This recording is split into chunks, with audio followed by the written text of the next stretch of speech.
स्वागत है एक बार फिर से आप सभी का आपके अपने परिवार रिवॉल्यूशन डिप्लोमा में। जैसा कि आप सभी जानते हैं कि हम लोग कंटिन्यूसली यहाँ पे थर्मल की क्लासेस को कवर कर रहे थे और पिछले कुछ दिनों से हमारे कंटिन्यू क्लासेस नहीं आ पा रही थी। तो इसके पीछे ये रीज़न ये है कि हमारी टेक्निकल टीम आपके बारे में काफ़ी वर्क कर रही थी और काफ़ी रिसर्च कर रहे थे कि हम लोग कैसे आपके लिए डायरेक्ट लाइव क्लासेस लेके आ पाएँ। तो हम लोग डायरेक्ट लाइव क्लासेस लेके आने के लिए काफ़ी वर्क कर रहे हैं और बहुत जल्द ही आपके बीच में डायरेक्ट लाइव क्लासेस लेके हम लोग आएंगे। और उससे पहले कि अगर आप इस चैनल पर नए हैं तो चैनल को सब्सक्राइब करिए, थोड़ा सा और ज़्यादा हमें एक बार सपोर्ट दिखाने की कोशिश करिए, अपने ज़्यादा से ज़्यादा दोस्तों को हमारे साथ जोड़िए। उसके अलावा डायरेक्ट लाइव क्लासेस को लेकर अगर आपके पास कोई भी सुझाव हो तो आप हमारे व्हाट्सअप नंबर पे मैसेज कर सकते हैं या कॉल करके भी हमें अपने सुझाव दे सकते हैं। तो आइए शुरू करते हैं आज का ये हमारी क्लास। तो हम लोगों ने पिछले क्लास में भाप और भाप की प्रॉपर्टीज़, भाप के एनर्जीज़ के बहुत सारे टाइप्स के बारे में स्टडी किया था। बट आज जो हमारा टॉपिक है वो है स्टीम जनरेटर। जो अगला चैप्टर है उसका वो है स्टीम जनरेटर, यानी कि भाप जनित्र। अब भाप जनित्र क्या होता है? तो भाप जनित्र की जैसे ही हम लोग बात करते हैं तो हमारे दिमाग में क्या आता है? एक तो बॉयलर आता है। अगर छोटे लेवल पे देखें तो हमारे अंदर बॉयलर का एक छोटा सा फॉर्म क्या हो सकता है? एक कुकर भी तो भाप जनरेटर ही है, भाप जनित्र ही है। उसके अंदर भी हम लोग क्या करते हैं? उसके अंदर भी तो हम लोग भाप को जनरेट करते हैं। यानी कि कुकर में भी जब भी हम लोग क्या करते हैं, एनर्जी प्रोवाइड करते हैं, तो वो भी तो एक बंद पात्र है जिसके अंदर क्या होता है? भाप उत्पन्न होता है। लेकिन जैसे ही हम लोग भाप जनित्र की बात करते हैं तो बॉयलर की जब बात आती है तो बॉयलर होता क्या है? भाप जनरेट करने वाली एक डिवाइस होती है। तो बॉयलर के बारे में हम कंटिन्यूसली आगे स्टडी करेंगे। तो सबसे पहले कि भाप जनित्र अगर छोटे पैमाने पे देखा जाए तो हमारे घरों में प्रयोग होने वाले कुकर या फिर आप सस्पेंस जिसमें बंद करके हम लोग बनाते हैं तो क्या होता है कि स्टीम जनरेट होती है। लेकिन हम लोग यहाँ पे मैकेनिकल ब्रांच के अंतर्गत जब भी स्टीम जनरेटर की बात करेंगे तो हम लोग किसकी बात करेंगे? बॉयलर की बात करेंगे। बॉयलर की बात हम लोग क्यों कर रहे हैं? क्योंकि बॉयलर क्या होता है कि बॉयलर एक बड़े लेवल पे होता है और बड़े लेवल पे अगर मान लीजिए कि हमारे पास छोटे छोटे लेवल्स पे स्टीम जनरेट हो, जैसे कि हमारे यहाँ घरों में कुकर्स में होते हैं या सस्पेन में, तो उसका हम यूटिलाइज करा के कहीं पे वर्क डन तो कैलकुलेट कर नहीं सकते और ना ही उससे कहीं हम वर्क पा सकते हैं। तो इसीलिए जब भी हम लोग मैकेनिकल के अंदर जब बात करते हैं स्टीम जनरेटर की तो हमारे यहाँ क्या आता है? बॉयलर। तो आइए देखते हैं बॉयलर क्या होता है।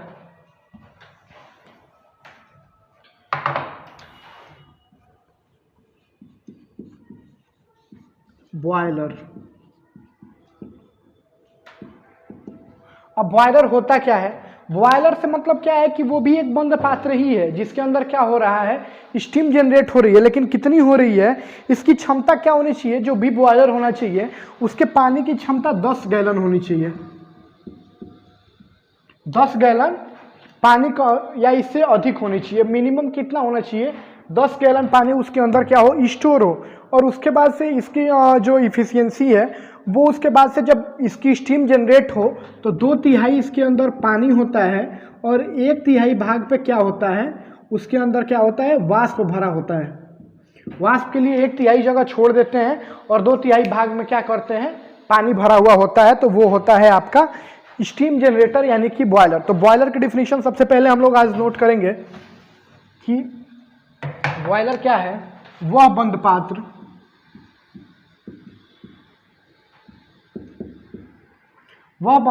जिसकी क्षमता 10 गैलन से अधिक हो, जिसकी क्षमता 10 गैलन से अधिक हो,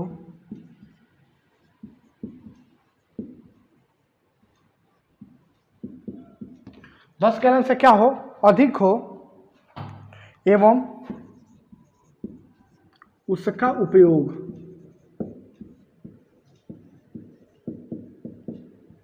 किसके लिए किया जा रहा हो? उसका उपयोग किया जा रहा हो वाष्प उत्पन्न करने के लिए। वाष्प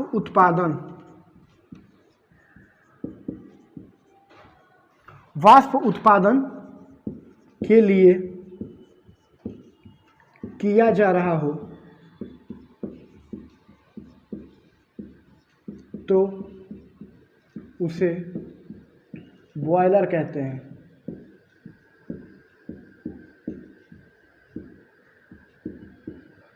अब क्या बता रहा है कि इसकी जो कैपेसिटी है वो कितनी होनी चाहिए, 10 गैलन से अधिक होनी चाहिए। और इसके अलावा इसमें क्या होना चाहिए, इसमें वाष्प का उत्पादन होना चाहिए। अब इसके अलावा एक और पॉइंट है इससे रिलेटेड, वो क्या है कि बॉयलर का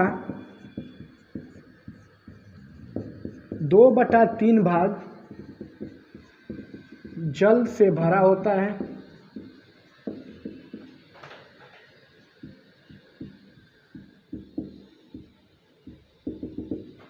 एवं 1/3 भाग वाष्प के लिए खाली होता है।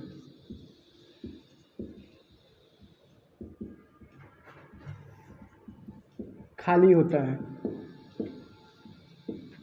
ये तो हो गया बॉयलर। बॉयलर में क्या होता है कि एक तो सबसे पहली कंडीशन कि 10 गैलन या उससे अधिक पानी होना चाहिए। दूसरी कंडीशन क्या दिया हुआ है कि आपका 2/3 भाग जल होना चाहिए और 1/3 भाग खाली होना चाहिए।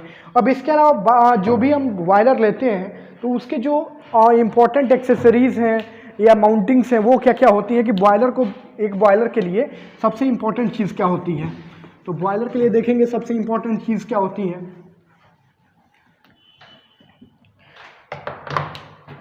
पहला है, सबसे इम्पोर्टेंट चीज़ों में देखेंगे बॉयलर में कि हमारी जो इम्पोर्टेंट चीज़ है उनमें क्या क्या है बॉयलर में। सबसे पहले तो बॉयलर जो भी होगा वो किसी न किसी कंपनी के अंदर होगा, वहाँ पे मेंस भी वर्क कर रहे होंगे, यानी कि मेन पावर वहाँ पे जरूर होगा।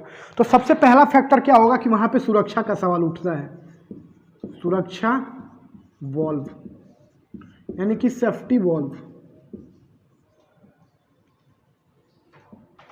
पहला फैक्टर क्या उठता है वहां पे, कहीं पे भी जहां पे भी मैन पावर वर्क कर रहा होगा तो वहां पे सेफ्टी का क्वेश्चन सबसे पहले उठता है। तो सबसे पहला जरूरत क्या हो गई हमें एक बॉयलर के ऊपर कि सबसे पहले सुरक्षा वाल्व होने चाहिए। दूसरा क्या होता है, अब मान लीजिए कि बॉयलर में स्टीम जनरेट किस चीज से हो रही है, वो हो रही है वाटर से, और वाटर से जब स्टीम जनरेट हो रही है तो ये वाटर लेवल का इंडिकेटर एक होना चाहिए। मान लीजिए कि अगर हम एक सेल में काफ़ी ज़्यादातर हीट प्रोवाइड करते जा रहे हैं और ऐसा टाइम आ गया कि उसकी सारी हीट क्या हो गई, वाष्प में परिवर्तित हो गई, और फिर भी हम हीट सप्लाई किए जा रहे हैं तो हमारा पात्र भी खराब होगा, तो बॉयलर की जो सेल होगी वो भी खराब होगी। तो इसके लिए हमारे पास क्या होना चाहिए, जल तल सूचकांक, इसको इंग्लिश में कहते हैं वाटर लेवल इंडिकेटर। ये हो गया आपका जल तल सूचकांक। तीसरा क्या है, तीसरा हमारा होना चाहिए कि उसमें ये पता चल सके कि हम लोगों ने जितनी भी स्टीम जनरेट की है उसका प्रेशर कितना हो गया है। जैसे कि हम स्टीम अंदर जनरेट करते हैं तो हमको पता तो चलना चाहिए कि उसकी अभी प्रेशर क्या चल रहा है। तो ये है तीसरा क्या है हमारा, दाब गेज, इसको कहते हैं प्रेशर गेज। अब चौथा चीज हमें क्या पता चलना चाहिए, अब इसके बाद से हमारा पता चलना चाहिए स्टॉप वाल्व। अगर मान लीजिए कि हम कंटिन्यूअसली अब यहाँ से जो बॉयलर है, बॉयलर के अंदर से स्टीम निकलती जा रही है, तो कितने लेवल पे आने के बाद हमको उसको रोकना है, या फिर स्टीम अगर अंदर जनरेट नहीं हुई है तो पूरे स्टीम को जनरेट करने के लिए हमको क्लोज करके उसमें स्टीम जनरेट करना है। तो उसको रोकने के लिए एक होता है हमारे पास रोक वाल्व, इसको इंग्लिश में कहते हैं स्टॉप वाल्व। इसके अलावा हमारे पास क्या होने चाहिए फीड चेक वाल्व, यानी कि इसके अंदर कितना हमारा कुछ भी जो मटेरियल है वो, यानी कि कितना हमारा उसके अंदर वाटर है, ये पता करने के लिए हमारे पास एक और क्या होना चाहिए, संभरण चेक वाल्व, संभरण चेक वाल्व, यानी कि वो कितना भरा हुआ है ये हमें कैसे पता चलता है, संभरण चेक वाल्व से। और इसके कहते हैं फीड चेक वाल्व, इसको कहते हैं फीड चेक वाल्व, यानी कि कितना भरा हुआ है ये हमको इससे पता चलता है। चौथा है निकास टोटी। अब निकास टोटी से हमारा क्या मतलब है, जब पानी उसमें काफ़ी ज़्यादा टाइम तक हो जाता है तो उसको हम लोग क्या करते हैं कि निकास टोटी के द्वारा बाहर कर देते हैं। और एक लास्ट है वो क्या है, गलन प्लग, यानी कि इसके बारे में आप लोग आगे पढ़ोगे जब इसको ब्रीफली डिस्कस करेंगे वहाँ पे ये क्या होता है कि ये होता है आपकी जो भट्टी होती है, भट्टी के ऊपर लगा हुआ होता है, और भट्टी जैसे ही मान लीजिए कि पूरा जब स्टीम में कन्वर्ट हो जाता है वाटर, तो क्या करता है कि गलन प्लग गल के उसके ऊपर गिर जाता है, जिससे कि भट्टी बंद हो जाती है। अब ये तो हो गया कि उसके जो फैक्टर्स हैं एक बॉयलर के, वो क्या क्या होने चाहिए। सबसे पहला होना चाहिए सुरक्षा वाल्व, क्योंकि भाई सेफ्टी तो सबसे पहले जरूरी है, कंपलसरी है। दूसरा क्या है, जल थल सूचकांक। तीसरा है आपका दाब गेज, और चौथा है आपका रोक वाल्व, जो कि स्टॉप करता है कि मतलब कितनी वहां से स्टीम जनरेट होकर बाहर निकल रही है, रुक जा रही है। संभरण चेक वाल्व, यानी कि कितना उसमें पानी का सप्लाई हो रहा है या फिर वो कितना भरा हुआ है, वो इससे चेक होता है। ये निकास टोटी से मतलब क्या है कि वहाँ पे जो पानी है वो काफ़ी लॉन्ग टाइम से चल रहा है, या फिर बॉयलर में बहुत ज़्यादा टाइम से कुछ भी पड़ा हुआ है, तो इसके थ्रू बाहर निकालते हैं। और गलन प्लग है तो गलन प्लग का अलग वर्क है। गलन प्लग क्या करता है कि गल के जब भी भट्टी को बुझानी होती है, और अगर मान लीजिए कि मैन वहाँ पे नहीं हो पहुँच पाता है, तो गलन प्लग अपने आप उसको क्या करता है, स्टॉप कर देता है। तो ये तो हो गए भैया बॉयलर के पार्ट्स। अब बॉयलर की हमें ज़रूरत क्या क्या है, और एक अच्छे बॉयलर की क्वालिटीज़ क्या क्या होनी चाहिए, वो अगर हम अब देखें तो क्या होगा। सबसे पहला कि जब कभी भी हम मान लीजिए कि बॉयलर की ज़रूरत होती है, तो बॉयलर की ज़रूरत होती है तो सबसे पहले हमें क्या ज़रूरत होती है। सबसे पहली चीज़ कि हमारे पास ये होना चाहिए ऐसा बॉयलर जो कि कम ईंधन में ज़्यादा हमें क्या करे, भाप उत्पादित करके दे सके। तो इसको क्या कहेंगे, सबसे पहला क्या है, कम व्यय एवं अत्यधिक उत्पादन। अब ऐसा तो कोई होगा नहीं कि जो ये सोचे कि हम ज़्यादा अपनी तरफ से खर्चा करें और कम आउटपुट लें, यानी कि जो हम मिनिमम इनपुट दे के ज़्यादा आउटपुट ले सके। ऐसा ही तो हमें वो भी चाहिए कि ऐसा बॉयलर होना चाहिए जो कि कम व्यय पे क्या करे, अधिक का उत्पादन कर दे। दूसरा क्या है, दूसरा एक बॉयलर ऐसा भी होना चाहिए कि मान लीजिए कि मेंस पावर हम कम से कम लगा सकें उसके ऊपर, यानी कि वो भी तो एक मशीन है, मशीन की जो जनरली प्रॉपर्टीज़ हैं उसके बेसिस पे वर्क करे, यानी कि कम ही मेन पावर पे वो ज़्यादा हमें आउटपुट दे सके, यानी कि कम ध्यान की आवश्यकता हो उसकी, कम ध्यान की आवश्यकता। अब तीसरी एक बॉयलर की क्या प्रॉपर्टीज़ होनी चाहिए, तीसरी उसकी प्रॉपर्टीज़ होनी चाहिए कि उसमें जो हम लोग वाटर की सप्लाई करते हैं, तो वाटर की सप्लाई अगर ट्यूब के अंदर की जाए तो क्या होता है, ज़्यादा प्रेशर से वाटर जब भी जाता है तो क्या करता है कि वहाँ पे फ्रिक्शन जनरेट करता है, और फ्रिक्शन जनरेट करता है तो क्या होता है कि वहाँ के जो लेयर्स होती हैं वो कोरोजन होगा, या फिर वहाँ पे कोरोजन होने लगेगा काफ़ी टाइम बाद, और उसके अलावा फ्रिक्शन की वजह से कुछ लेयर्स तो घिसती जाएंगी। तो ऐसा अगर बॉयलर हमको मिल जाए जिसमें फ्रिक्शन लेस हो, तो हमें एनर्जी भी कम देनी पड़ेगी अपने वाटर को, और वो जल्दी से आसानी से चला जाए। तो इसके केस में क्या कहते हैं कि घर्षण रहित हो, यानी कि जो हमारा बॉयलर हो वो घर्षण रहित हो। चौथी क्वालिटीज क्या होनी चाहिए, दक्षता उसकी अधिक हो, और उसके अलावा क्या हो कि उसके हम लोग क्या कर रहे हो, रख रखाव के ऊपर कम व्यय कर रहे हो, यानी कि जो हमें उसकी जो इफिशियंसी हो वो ज़्यादा हो।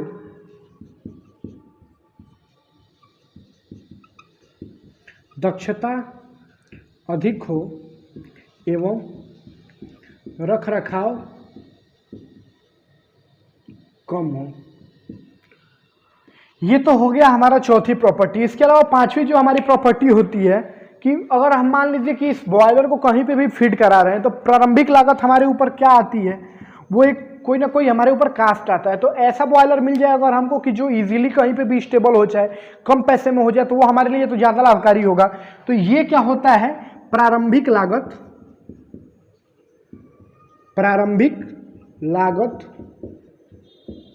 कम हो। ये हो गए बॉयलर की क्या हो गई, ये विशेषताएं हो गई कि कैसा बॉयलर हम लोगों के लिए आवश्यक, आसानी से यूजफुल रहेगा और आवश्यक भी रहेगा। इसके अलावा बॉयलर से ऊपर कुछ माउंटिंग एसेसरीज लगाई जाती हैं, जो कुछ डिवाइसेस होती हैं वो उसके लिए बहुत ही इंपॉर्टेंट होती हैं। तो आइए उसको देखते हैं कि वो सारी डिवाइसेस क्या होती हैं। तो बॉयलर पे लगने वाली डिवाइसेस में सबसे पहले आता है क्या,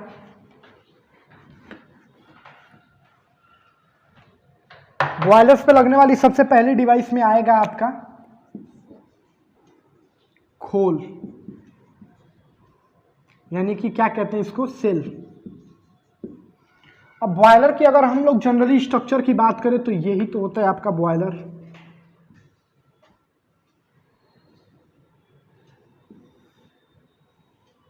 ये हो गया आपका बॉयलर। अब बॉयलर के ऊपर जो बाहर की जो लेयर है इसको क्या कहते हैं, ये हो गया आपका सेल। यानी कि सेल से मतलब क्या है कि वो लोहे की प्लेटें जिनको मोड़ के क्या किया गया है, बॉयलर को जनरेट किया गया है, यानी कि बॉयलर को बनाया गया है, तो उसको क्या कहते हैं, सेल।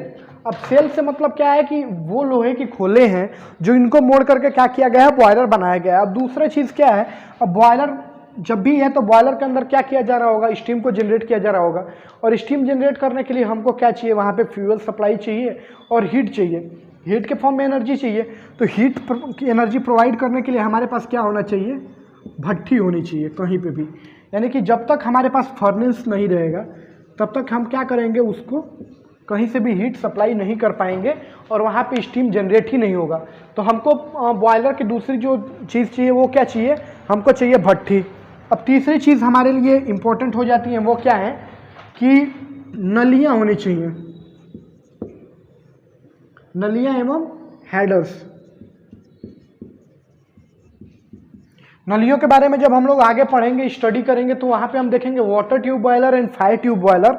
तो वहाँ पे क्या होता है कि जो नलियाँ होती हैं जो बॉयलर के अंदर लगी हुई होती हैं, मान लीजिए कि जैसे ये बॉयलर हो गया और बॉयलर के अंदर क्या होती हैं, नलियाँ लगी हुई होती हैं ऐसे ऐसे। तो उनके अंदर कभी हीट की सप्लाई की जाती है तो कभी वाटर की सप्लाई की जाती है।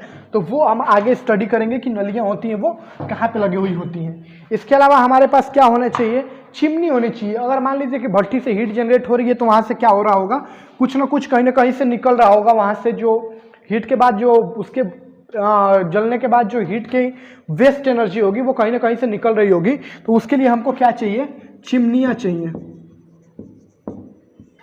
अब चिमनियाँ के बाद क्या आता है, चिमनियों के बाद आता है हमारा एक जल भरण पंप होना चाहिए, जहाँ से हम लोग क्या कर सकें, उसके ऊपर जल भर सकें। जल भरण पंप के अलावा क्या होना चाहिए हमारे पास, अब तीन चीज़ें जो हमारे पास वेस्ट एनर्जी जाती है उसको हम लोग यूज़ कर लेते हैं तीन चीज़ों में। एक तो होता है हमारा इकोनोमाइज़र, एक होता है एयर प्री हीटर, और एक होता है हमारा तीसरा और लास्ट स्टीम सुपर हीटर।